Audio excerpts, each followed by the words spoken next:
Hi everyone, this is the first part of the recording for Lecture 5 on CaPow, and it's going to be about model fitting and statistical power.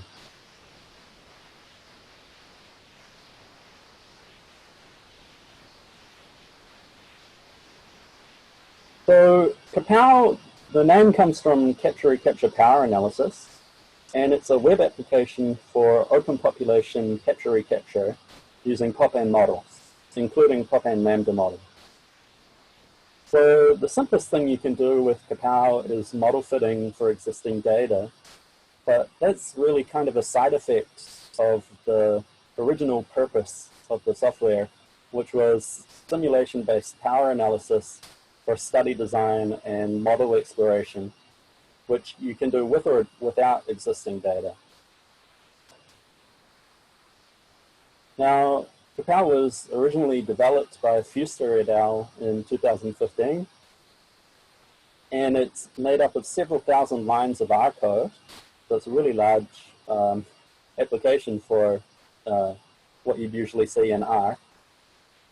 It was originally made up of multiple web apps using the R package Shiny, which you might have heard of. A really nice, simple package for making web apps in R. And for my summer research project this year, I combined those multiple web apps into one and also updated the model fitting to use TMB for automatic differentiation that I described in Lecture 4. It's still very much under development. It's pretty embarrassing. There are lots of things that need to be fixed, things that we want to update. And even more than we expected because I've spent the last 2 weeks preparing these lectures. So sorry about that. If you find any bugs while you're using CaPow, I'd really appreciate it if you told me about them by sending me an email. So this is the link to CaPow. So I'll show you what it looks like.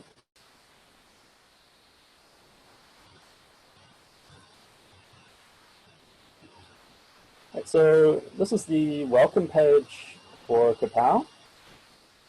And there's a video demonstration. Actually, this is kind of just a placeholder. We're thinking that we might use this video recording for the demonstration here. And there's also a PowerPoint presentation which was made for the original version and which I've just quickly updated, but there's more information there if you'd like to read more about pop and lambda models and CaPow. So the application's made up of multiple modules, which you can see across the top of the page here. And so rather than just going through everything all at once, which I think would be a little bit boring, what I'm going to try to do is show you each of these models by going through examples of how you would use them. So I'll just go back to my slides for now.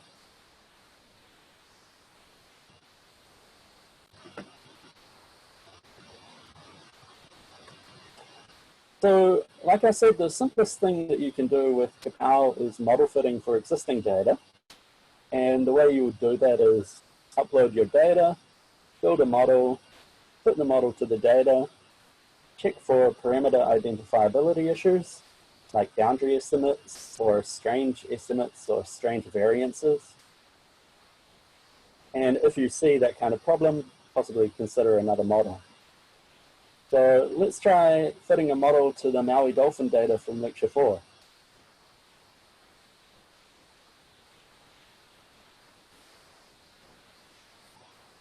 So if you want to upload data, it's actually, you're actually able to do that in the Fit Builder module here. So there's an Upload Data tab. And, oh, you can see that I've been doing this already. So I've got the name for the data set in here already, Maui dolphin data. And for the description of the data set, I've just got the citation of the paper from which the paper that published it.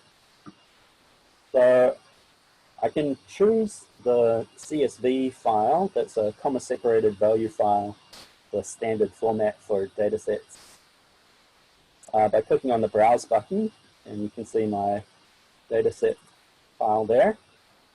And once I select it, I'll be able to see the head of the file here. So you can remember that you had these 7 surveys, not all equally spaced, right? So 4 in the first 4 years, but then skipping a year, and skipping another 3 years there.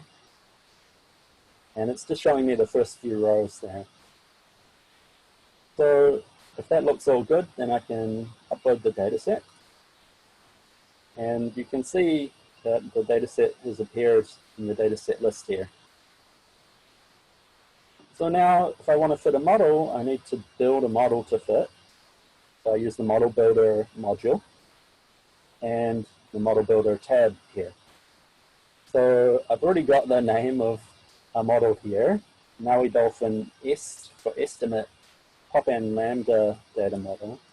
But actually, the first model I want to fit is not a pop and lambda model, but just a regular model with a single survival probability phi. So that part of the description is still correct. The number of time periods here is 11, which is correct for this data set. If you remember, it goes from 2001 to 2011. The superpopulation size here, I'm just calling it N. We're using N in this application everywhere to represent NS, the superpopulation size. So it's a little bit different notation than we've been using in lecture 4. I'm not actually sure why we went to this notation. I might have to check that. But anyway, we'll use N there. And instead of a lambda pop-and model, I'm going to choose a standard pop-and single phi model here. So then I have phi in the phi box, which means that I'm estimating the value of phi. And the start time is 2001, which was the time of the first survey. And then there's an easy fill panel here where I can enter values to enter them into this matrix just by using commas or by using this special notation. So we've got P as a function of T here for capture probabilities, and that fills in all of the capture probabilities as separate parameters. If I wanted to hold all of the capture probabilities to be equal, I could just replace that T with a dot, and then there's just one capture probability for all of the survey. But I do want to fit different capture probabilities. And I'm also going to use different entry proportions. So all of the entry proportions are estimated separately there. And we've got the first one being calculated because, remember, these proportions have to add up to 1. So by default, it just calculates the first one from the remaining ones. And now that's almost enough to specify this model. Oh, I should say that these ticks here represent the surveys. So I've got time periods from 2001 to 2011, but I've only got surveys in the first 4 time periods, and then 2006 and 2010 and 11. Now, if I try to save this model, I get a warning, and it says that the model might be non-identifiable. In a time-varying model, confounding occurs between the first P and pence and between the last P and phi. If you want to save the model anyway, enter the number 24 in the box below to confirm. Alternatively, untick the Save Model box to make changes. So if you remember our identifiability problems from lecture 4, you can see that this model is going to have problems between the first capture probability and the first entry proportion. So the way I'm going to get around that is I'm going to constrain the first and second capture probabilities to be equal, like that. So now I have just one parameter P1, which is going to be used for both the first and the second capture probability. And because I'll be able to estimate the capture probability in the second time period, I can use it here, and that will distinguish this capture probability from this entry proportion. Now, there's no problem between phi and the final capture probability at the end of the study, because we're just using one phi value throughout the study. So we'll be able to estimate it at all the other survey times, which means we can use that value here and separate it from the final capture probability. So if I try to save this model, there's no problem. Right? So that model has been saved. And if I ever want to view the models that I've saved so far, I can go into the View Models tab. And here it has a kind of graphical display of the model. So it's described as single phi. It's estimating superpopulation size. There are surveys at the first 4 time periods, in 2006 and 2010 and 11. There's one survival probability throughout the study. There's capture probability is P1 for both the first 2 occasions, and then there are separate ones for the other occasions. And the first entry proportion is calculated from all the other entry proportions. And there are also a lot of other tabs here, which are basically just explaining how the application works. This is what I'm explaining to you now. But you can also try and read these tabs if you run into problems. So that's our first model built. So let's try and fit the model to the data set.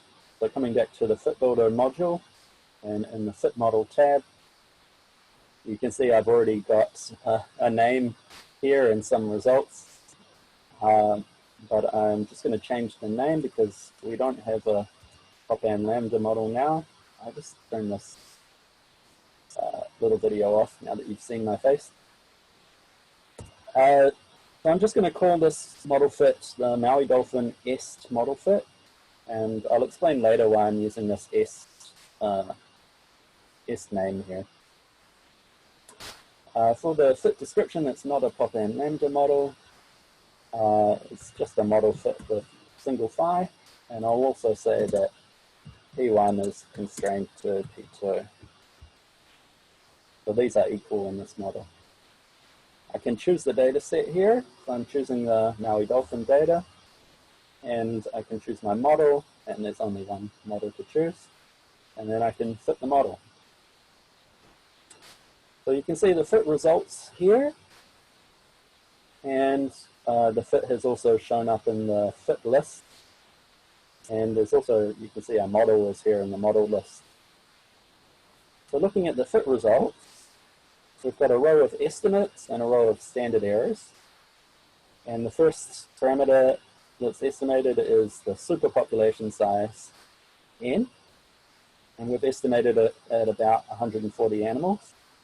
And remember that this doesn't have any particular biological significance. It's just the number of animals that were ever exposed to capture during the study. So 140 sounds reasonable. If you remember, there were only 75 lines in the 75 rows in the data set, so 75 animals captured altogether over all the 7 studies. So that seems reasonable, and the standard error also looks reasonable for this estimate. Then we have the survival probability. It's called phi1, but remember it's the same for every time period. And we've estimated it at 0.08, which is quite low. If you think about it, what that's saying is that almost 20% of the animals are dying between every time period, between every 2 time periods, so every year. So that's a lot of the population to be dying every year, and that could explain why the Maui dolphin is so endangered, such a low population. And again, the standard error for this estimate looks reasonable. Now, the first capture probability here is estimated at 0.13, and that sounds reasonable, but we've got an NA, a missing value in the standard errors. And what that NA means is that either it means that this parameter was calculated and not estimated, but that's not correct in this case, it was estimated. So the other thing that it can mean is that actually the standard error that was calculated for this parameter was negative. And of course, you cannot have a negative standard error because it's the square root of a variance, which is always positive. And what that actually means is that the Hessian that was calculated for this set of maximum likelihood estimates was not in fact the empirical Fisher information matrix. And the reason that has happened is that we've got boundary estimates over here. So all of these entry proportions have been estimated at 0, which is the boundary for those proportions. The smallest value they could be is 0. And so this shows that the model is actually not identifiable for this data set. And you've also got missing values for the standard errors for the first 2 entry proportions there. So this is bad news, right? This model has not been able to fit to this data set. Remember, it's a very small data set. It also has a very small, probably a very small survival probability, which means that it's very difficult to recapture the same animals, which is how you get more information about the population. So this is a difficult data set, and this model is there are too many parameters to fit to this data set in this model. So we're going to need to use a simpler model, and what I'm going to show you is how to fit a Popan lambda model to this data set. So let's go back to the model builder module, and let's build a new model. So let's call it the Maui Dolphin S Popan lambda data model. And in the description, I'll just say that it's a Popan lambda model. So I'm changing the type of model here to lambda Popan. You can see lambda is there and phi is there. And now the capture probabilities have been updated so that P1 and P2 are not constrained to be equal anymore. And that should be fine now because all of the entry proportions are now calculated. So the entry proportions are calculated from lambda and phi. And so there's no identifiability problem between the first capture probability and the first entry proportion, because this entry proportion is calculated using the data from all of the different time periods through the parameters lambda and phi. So I can go ahead and save this model, and there's no problem there. So already you can see that Popan lambda models have much fewer parameters, and because of that, they have fewer problems with parameter identifiability. So now, if we go back to the fit builder module, and I'm going to fit the new model to the same data set, I'll just change the name of the fit here to Maui Dolphin S Popan lambda model fit, and I'll call this a Popan lambda model fit with single phi, and not constraining those two capture probabilities. I'll choose the different model, the same data set, and fit the model. And you can see it's in the fit list, and the results have been changed to the latest results, the results of this model fit. But we can compare all of our fit results in the view fit tab here. So we have the original Maui Dolphin S model fit and the Popan Lambda model fit. And so if we compare them, the estimates for the superpopulation size are pretty similar, slightly smaller for the Popan Lambda model and a slightly larger standard error, nothing major. And you can see the new lambda parameter here has been estimated at 0.97. So the value of lambda is smaller than 1, so we're estimating that the population is actually decreasing over time, which again is not too surprising considering that it's an endangered animal and that the value of the survival probability is again so small. So if a lot of animals are not surviving from one time to the next, even if a lot of animals are being born, remember the birth rate is lambda minus 5. So it looks like the birth rate is about 0.13 here. But even with those animals being born, the population is still decreasing each year. And then our standard errors for lambda looks reasonable, and for phi looks reasonable.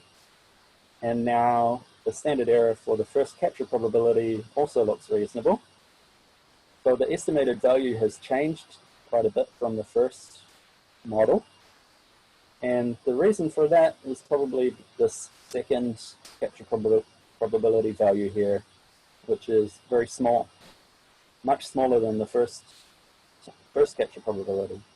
So when in the first model we were constraining these two capture probabilities to be equal, and so it estimated the first one to be a lot smaller, but also had a lot of trouble.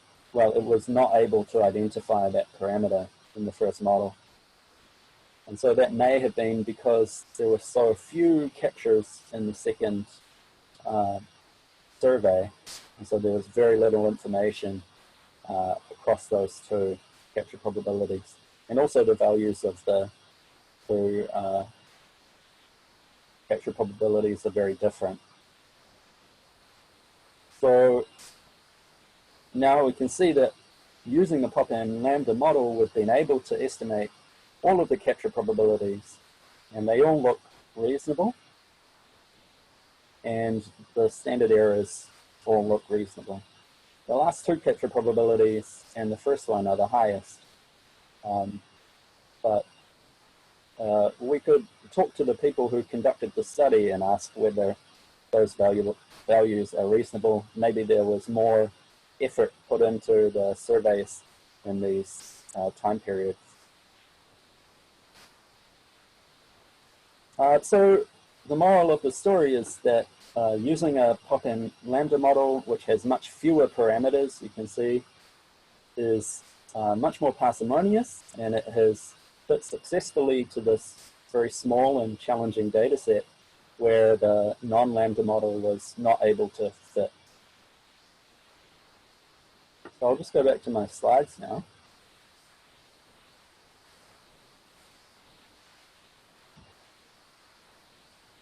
So that's model fitting for existing data. Now, what CaPow was actually designed for was not just model fitting, but something a bit more complex, which is to do with something called statistical power or power analysis. So statistical power refers to the probability that a certain statistical analysis can distinguish the value of a certain parameter from a certain test value at a certain level of statistical significance. and given certain true values of the relevant parameters. So that's a pretty complicated definition, but if you stick with me, I think you'll be able to understand it. So one way that you can assess statistical power is using simulations. And so if you're using simulations, the way that you can understand statistical power is as the proportion of simulations for which, when a certain model is fit, the confidence interval for a certain parameter excludes a certain test value at a certain level of statistical significance and given certain true values of the relevant parameter. Okay, that's still pretty complicated. So what does that mean in practice? If you want to do power analysis, so determine the statistical power using simulations, you simulate data sets, and in CaPow we usually use about 1,000, from the given parameter values. And then for each of those data sets, you fit the model that you want to analyze and calculate the 95% confidence intervals. And actually, you can fit any kind of statistical significance level there. So this is the level of statistical significance that you're interested in. So it could be 95%, that's very common. Or you could use 99% if you wanted a very high level of statistical significance, or whatever you want to use there. Sorry. So you would fit the model to each of your simulated data sets and calculate the confidence intervals that you want to check. You need to check for bias and boundary estimates and confidence interval coverage once you've fit that model to all of your data sets. So you need to check that the model is fitting correctly to the data set. So you want your mean estimate from the models to be close to the true value of the parameters. You don't want to be getting a lot of boundary estimates, and you want your confidence interval coverage to match your statistical significance level or be close to it. Once you know that the model's fitting correctly and you're not having these problems, the confidence intervals look good, then you can find the proportion of the confidence intervals that exclude the test value. And that proportion is your statistical power for that model given those parameter values and that level of statistical significance. So we're talking about statistical power. It's the power to show that a certain parameter value is not equal to or is significantly different from a certain test value. And the way that you show that is by showing that the confidence intervals exclude that test value. Okay, that's still quite abstract, so let's think about it in a bit more detail. But before I go through an example, I just want to talk a bit about the diagnostics. So it's important to remember to do your diagnostics, which is to check for your bias and your boundary estimates and your confidence interval coverage before making an estimate of your statistical power. And so the way we do diagnostics in CaPow is first of all through box plots. And box plots of your estimates give you a quick idea of the accuracy and precision of your estimates. So actually, before I go further through the diagnostics, I will just show you an example in CaPow. So, hang on. So I'll just skip forward a couple of slides and I'll show you the first example of doing a statistical power analysis. So I'm just going to do the first power analysis from this study design example, and then I'll come back to this to the others later. So in this example, we've got two possible study designs, each of which has 6 surveys. So the first one has surveys in 2001 to 2003 and from 2009 to 2011. And then the second study design has surveys at every 2 years throughout that period. So I'll just go and fill in the first of those parameters. So we're using simulation for our power analysis. So the first thing we have to do is build a simulation. So we use the sim builder module. And I'm going to enter a new name here. So I'm going to call this the study design example. And I'll just call it example 1. And the description is surveys from 2001 to 2003 and 2009 to 2011. So the number of time periods will be 11. And the start time should be 2001. And I'm going to enter the surveys at the right time.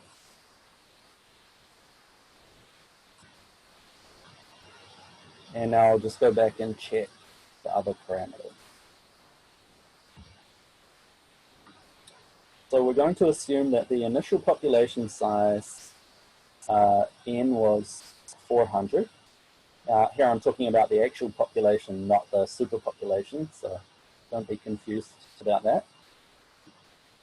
And we're going to have a constant population growth rate of lambda equals 1.03, constant survival probability of 0.95, and constant capture probability of 0.1.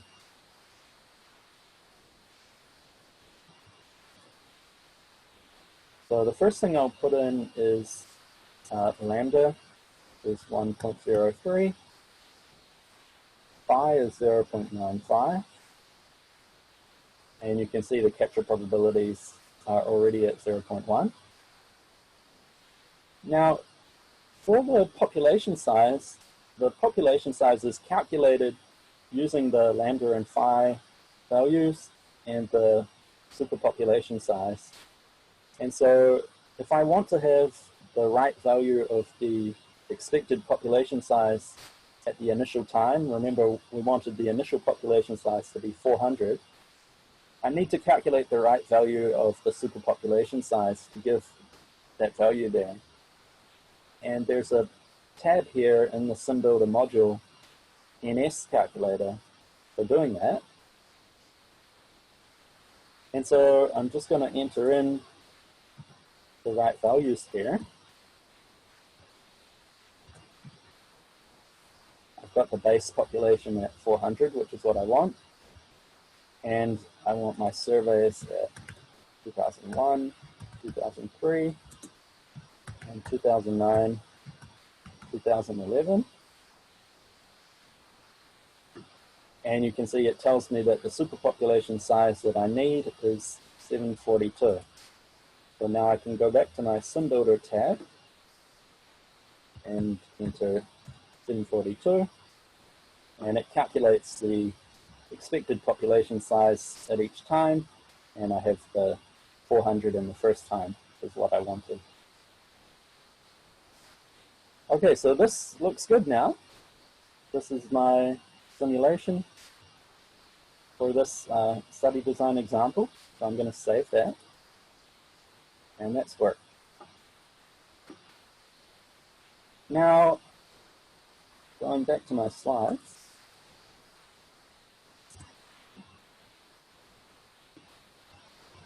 The question is, under which study design does the Popan lambda model, assuming constant capture probability, have more power to exclude lambda equals 1 at the 95% significance level? So what I need to do is build a Popan lambda model that fits to this study design, and estimates lambda, assuming constant capture probabilities, and then I can run my power analysis.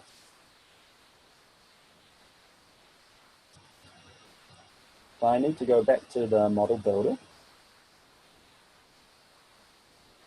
and I'm just going to name this study design example 1. And I'll call it a Popham lambda model, again with constant capture probability.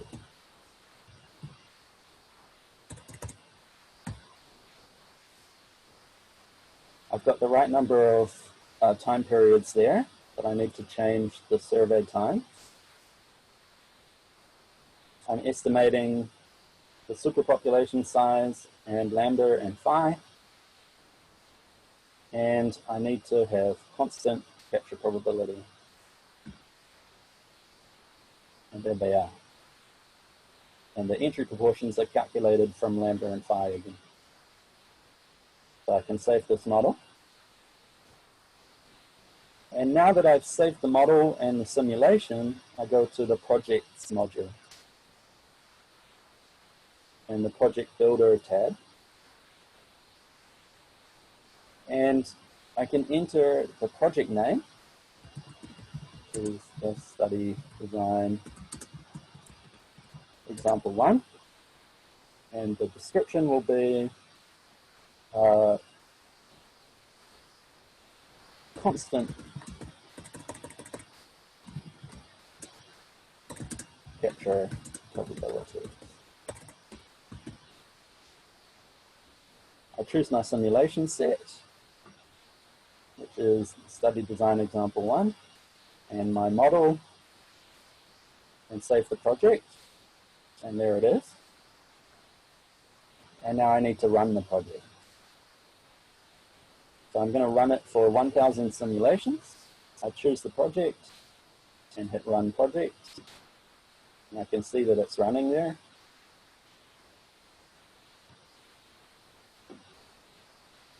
And once it's run, I'll have a 1 in the run column here.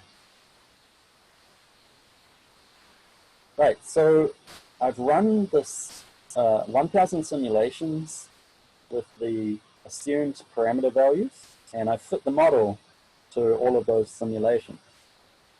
Now I need to check my diagnostics. So the diagnostics are in the plots and summaries module here, and there are 4 tabs. So the first one is box plots, and I've got my projects here, study design example 1 project, all of my parameters, my confidence level, which is 0.95, and I'm collapsing multiple parameters into a single plot. You'll be able to see that. So when I hit draw box plots, it draws them all here. And I can actually use this settings to change the number of columns to 2. And that makes the plots a bit easier to see. So I've got box plots for each of the parameters here. Superpopulation size, annual growth rate lambda, annual survival phi, and the capture probability. Remember, there's just one capture probability, which is equal for all of the survey.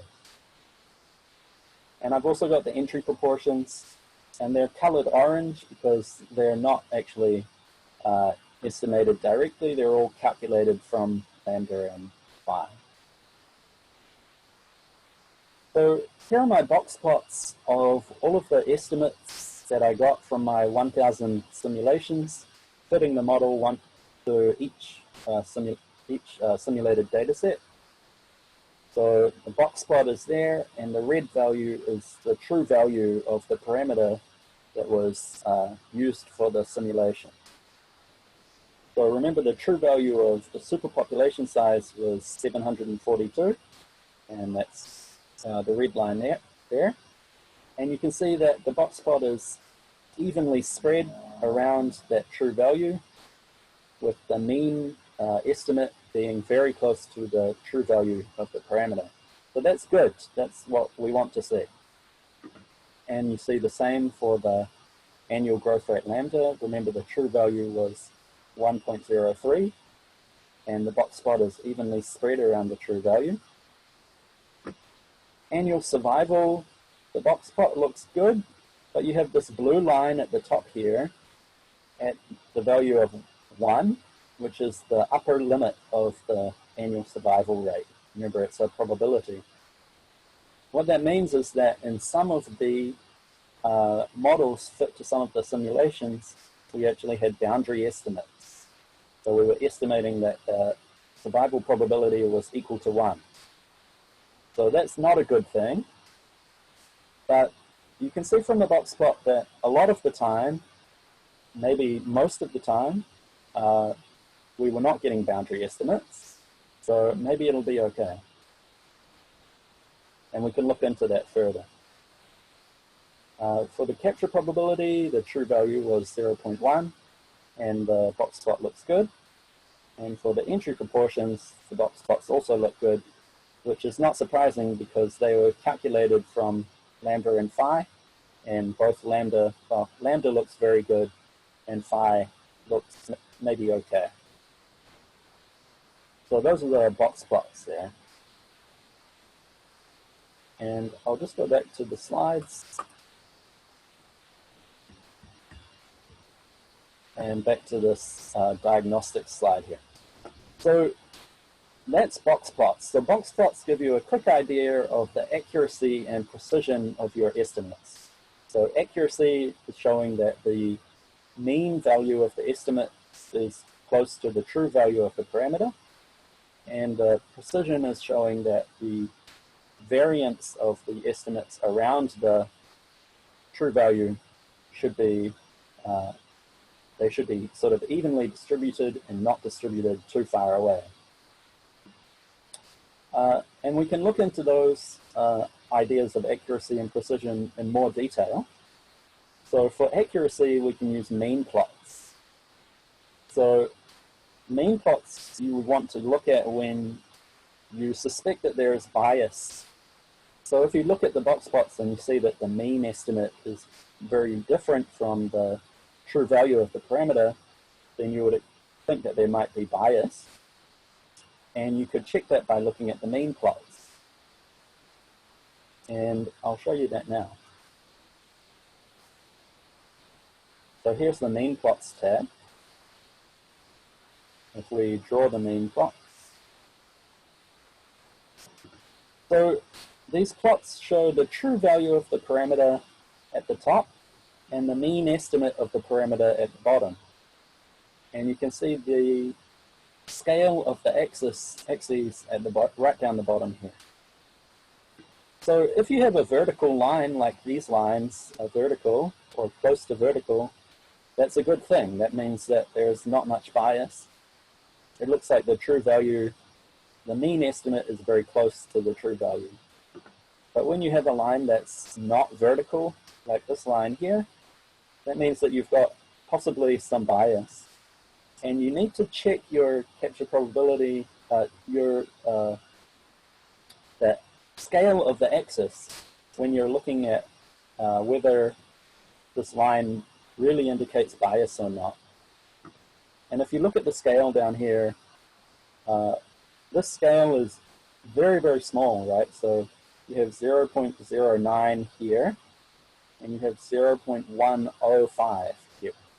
So each of these tick marks represents 0.005.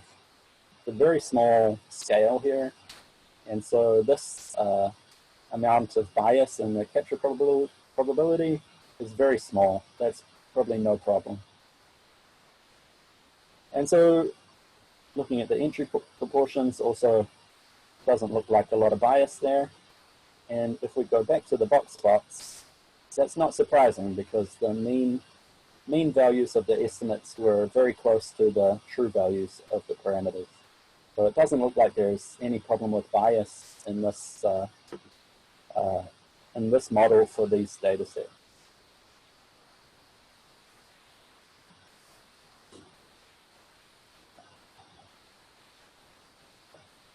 Now, when we want to check the precision of our estimates, we would use the confidence interval plot. And you'll want to check that the confidence intervals are covering, including the true value of the parameter, the right proportion of the time. So if they're 95% confidence intervals, they should include the true value of the parameter 95% of the time. And you need to check for boundary estimates as well. So let's look at those.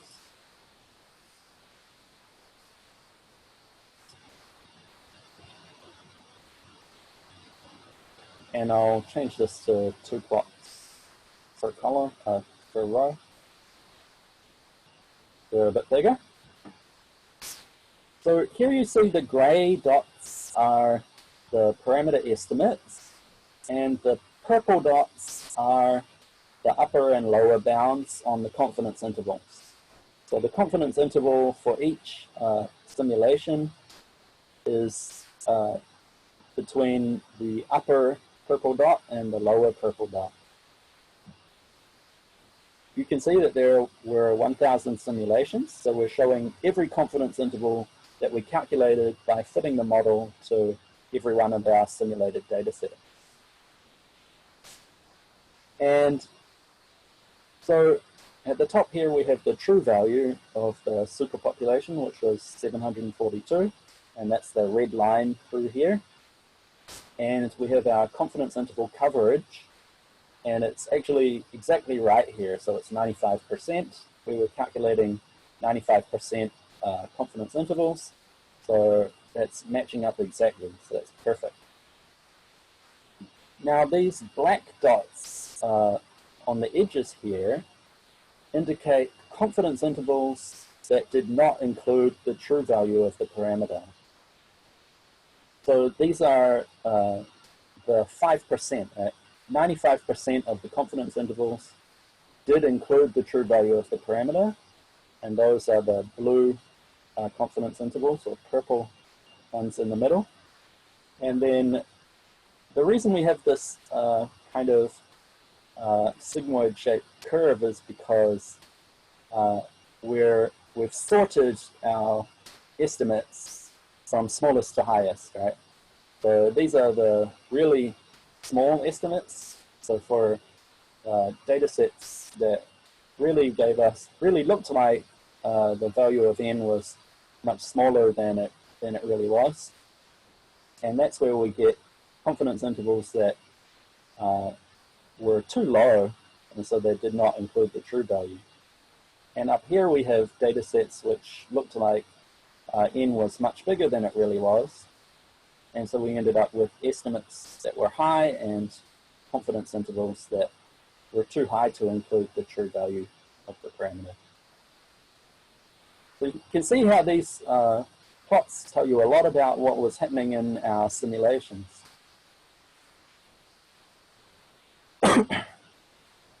Looking at the plot for lambda now, again the confidence interval coverage is perfect, it's 95%, and we've got this nice sigmoid-shaped curve. Now looking at the plot for phi, you can see quite a different looking plot. So now the upper limit for the value of phi is 1 because it's a probability. This is our survival probability. And you can see that the upper bound on a lot of the confidence intervals has hit the upper bound on the value of phi. And you can also see that actually the estimates for phi, the highest estimates for phi, actually hit the upper bound on phi. So these estimates here are actually boundary estimates for phi. So that's a concern. That means that our model was estimating the upper limit for the survival probability in, it looks like about 100 of the 1,000 simulations. So that's not a good thing, but it's only sort of 10% of our simulations, so maybe that's okay. That's definitely something you need to note. So that's showing you your boundary estimate. And then we have our capture probability here. Again, very good confidence interval coverage and a nice shaped curve. And it doesn't look like any problems with boundary estimates or capture probability.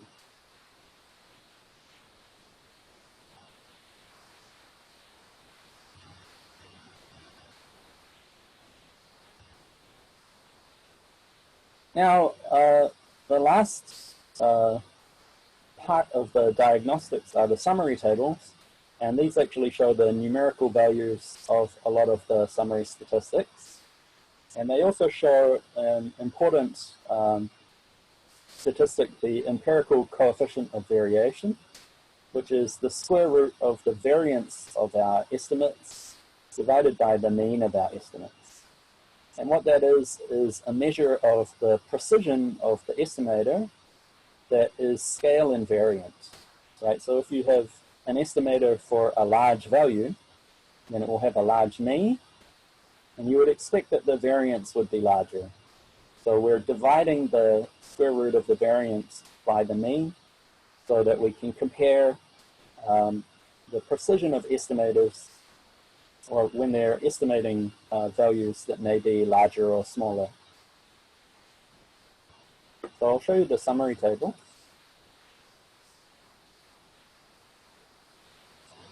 So it's in this tab here. And you can see all of our parameters.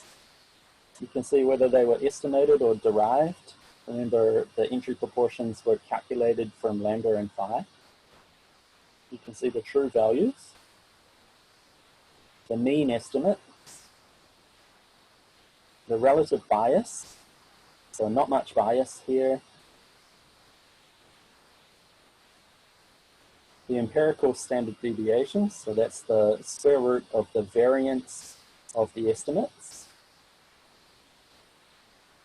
And this is the important statistic that I mentioned, the empirical coefficient of variation.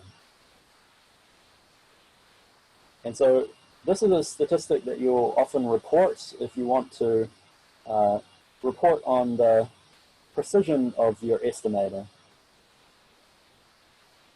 And we have a bunch of other statistics here, which I'm not too sure if we need them right now.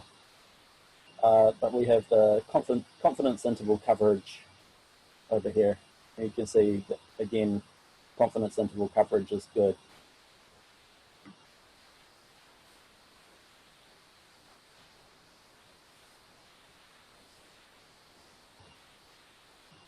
Okay, when you see problems in your diagnostics, so you see boundary estimates or a lot of boundary estimates, or your confidence interval coverage is not good, too small, or you have a lot of bias in your estimates, that's going to suggest that your sample size is too small, or you have parameter identifiability issues.